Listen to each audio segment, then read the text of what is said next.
Lecture number 44 start کریں گے اور اس کے اندر ہم لوگ المعلق کو پڑھنا شروع کریں گے. جو معلق کا لفظ ہے نا وہ علاقہ سے نکلا ہے, قرآن میں بھی استعمال ہوا ہے, یعنی کہ لٹکی ہوئی ہونا کوئی چیز. تو اب یہ معلق روایت کون سی ہوتی ہیں؟ اعوذ باللہ من الشیطان الرجیم.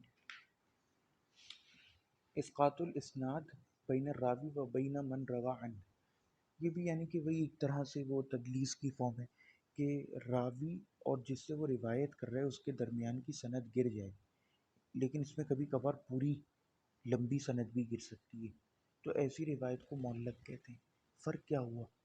فرق کیونکہ نا لوگ بعد میں ڈیفینیشنس میں پھنس جاتے ہیں, تو آپ کو یہ ڈیفینیشن سمجھنا پڑے گی تبھی مسائل حل ہوں گے. ڈیفینیشنس کو نا دماغ میں رکھیں کہ مل فرق بینہما, ان دونوں کے درمیان کیا فرق ہے, یہ آپ کو دماغ میں رکھنا پڑے گا.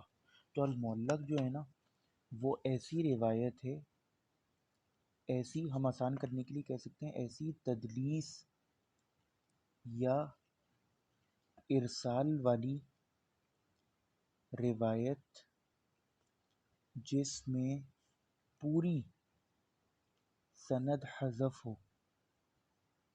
جیسے کہ ابھی اگزامپل دیتے ہیں, مشول, عبرانی میں مثال کو مشول کہتے ہیں.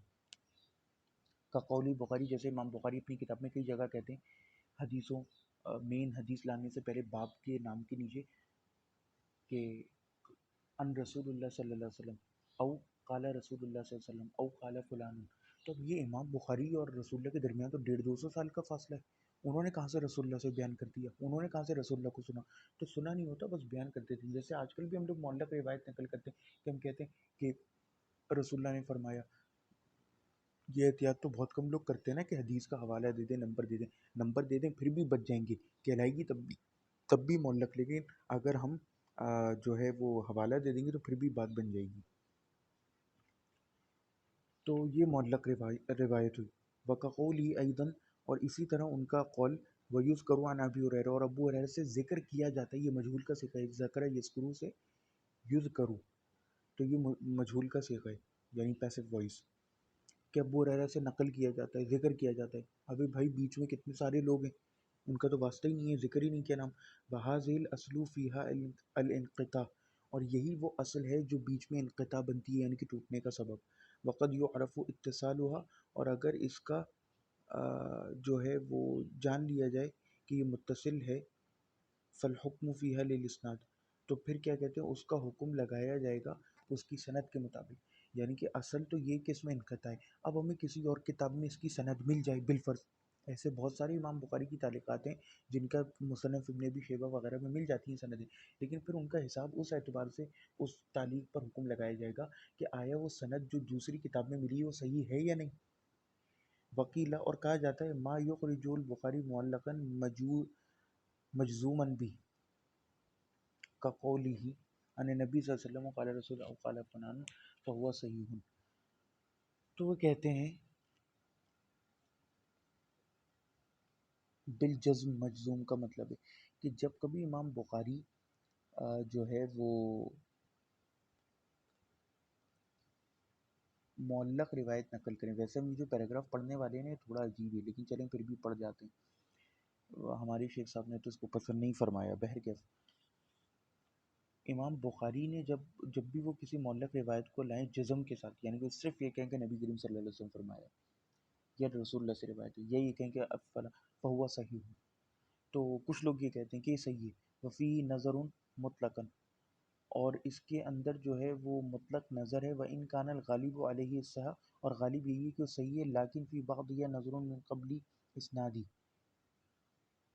لیکن کچھ لوگ کہتے ہیں کہ اس کے اندر نظر کرنا پڑے گی اس کی سند دیکھنے سے پہلے, یعنی اس کے بغیر روایت نہیں کی جائے گی. اور یہی زیادہ صحیح طریقہ ہے جو انہوں نے لکھ دیا نا فہو صحیح دمش صح, یہ صحیح نہیں ہے. بہرکیف مسئلہ یہ بھی ہے نا کہ جو مؤلف ہے نا اس کتاب کے ابو علی حارث الحسنی بن علی الحسنی صاحب, یہ تھوڑے متشدد بھی ہیں, کچھ جگہوں پہ یہ نا تجدید کر جاتے ہیں سختی. تو اب ہم ایک حدیث پڑھیں گے کا حدیث المعازف, جیسے کہ معازف کی روایت ہے. تو امام بخاری نے اس کو تعلیقاً بیان کیا, اور غامدی صاحب اسی چیز سے پلی بھی پکڑتے ہیں. اللہ کہو وقال ہشام بن عمر، امام بخاری کہتے ہیں کہ ہشام نے کہا. اب بھئی ہشام سے آپ نے سنا نہیں سنا، آپ کی ملاقات ہے یا نہیں، تو یہ چیز امپورٹنٹ ہے. حدثنا صدقۃ ابن خالد حدثنا عبد الرحمن بن یزید بن جابر حدثنا عطیہ ابن قیس الکلابی حدثنا عبد الرحمن بن غنم الاشعری قال حدثني ابو عامر او مالک الاشعری واللہ ما کذبنی سمع نبی صلی اللہ علیہ وسلم یقول لا یکونن من امتی قوم، کہ میری قوم میں سے رسول اللہ نے فرمایا ایسی قوم لازمی ہوگی یستحلون الحر والحریر، کہ وہ ہر اور حریر ریشم کو جائز کریں گی، والخمر والمعازف، اور وہ شراب اور گانے باجے کے آلوں کو حلال کریں گے، وَلْيَنْزِلَنَّ أَقْوَامٌ إِلَى جَنْبِ عَلَمٍ، اور ان کے پاس پہاڑ کی دوسری طرف سے جو ہے وہ ایک قوم آئے گی، یروح علیہم بساحرۃ لہم یاتیم یعنی الفقیر، تو وہ ان سے مدد مانگنے آئیں گے، وہ فقیر ہوں گے، لحاجۃ فیقولون، تو وہ جو لوگ ہوں گے جو ان مستیوں میں گم ہوں گے وہ کہیں گے ارجع الینا غدن، کہ تم ہمارے پاس کل آنا، فیبیتہم اللہ، تو اللہ تعالیٰ ان کو راتوں رات تباہ کر دے گا. بات یبیتو سے نکلا ہے. وَيَدَعُ الْعِلْمَ، اور ان کے اوپر جو ہے وہ پہاڑ کو رکھ دے گا، وَيَمْسَحُ الْآخِرِينَ قِرْدَةً، اور اس میں سے جو لوگ بچیں گے ان کو اللہ تعالیٰ جو ہے مسخ کر دے گا، ان کے چہروں کو بندروں اور خنازیر کی شکلوں میں، خنزیر یعنی سوروں کی شکلوں میں، پگز، الی یوم القیامہ، یوم قیامت تک. سمجھے؟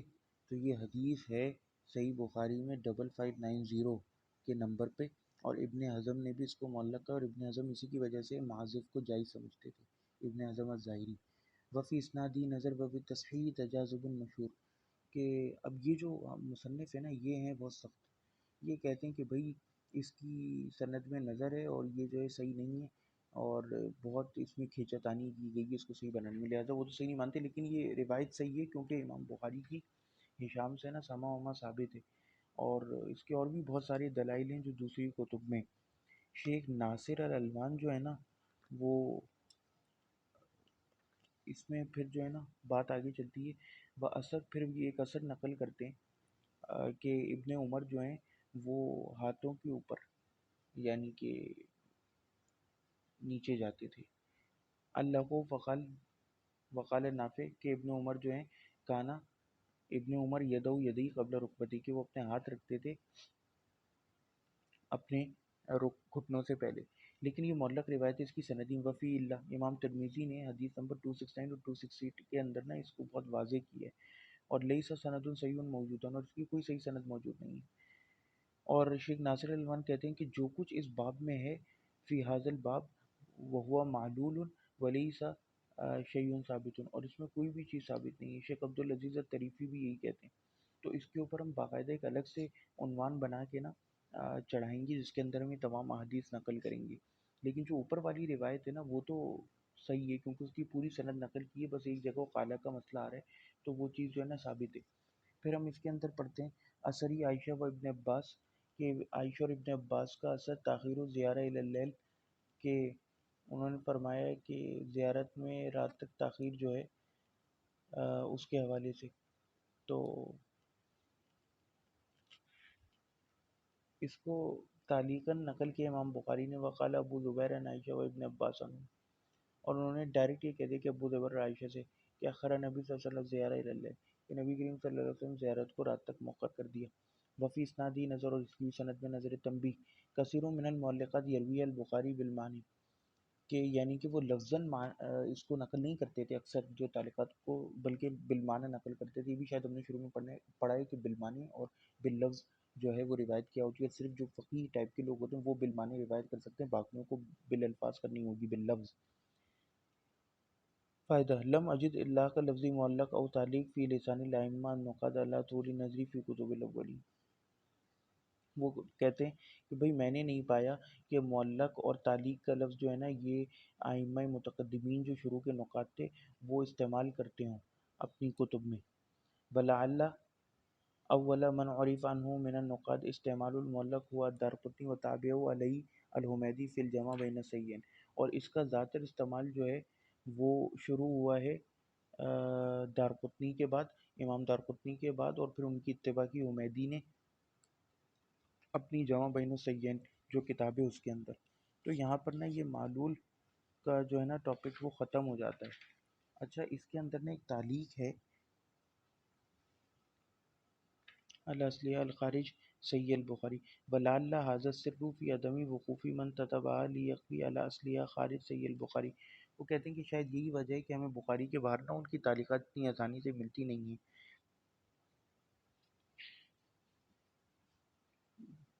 مشکل عبارت ہے، دیکھنا پڑے گا، بہر کیف اس کی ہم پڑھ لیتے ہیں۔ وَيُوَخَذَ تحریم المعازف،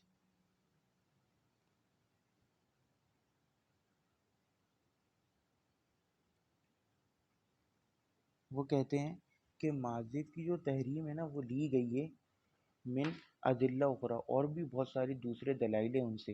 فلا یلزم من تضعیف الحدیث تضعیف الحکم، اور یہ لازم نہیں آتا کہ اگر کسی ایک حدیث کا حکم ضعیف ہو جائے تو اس سے اس کا حکم بھی ضعیف ہو جائے، کیونکہ وہ دوسرے ادلہ سے ثابت ہوتا ہے۔ تو یہ چیز جو ہے نا یہاں پہ ثابت ہو جاتی ہے۔ والسلام علیکم ورحمۃ اللہ وبرکاتہ۔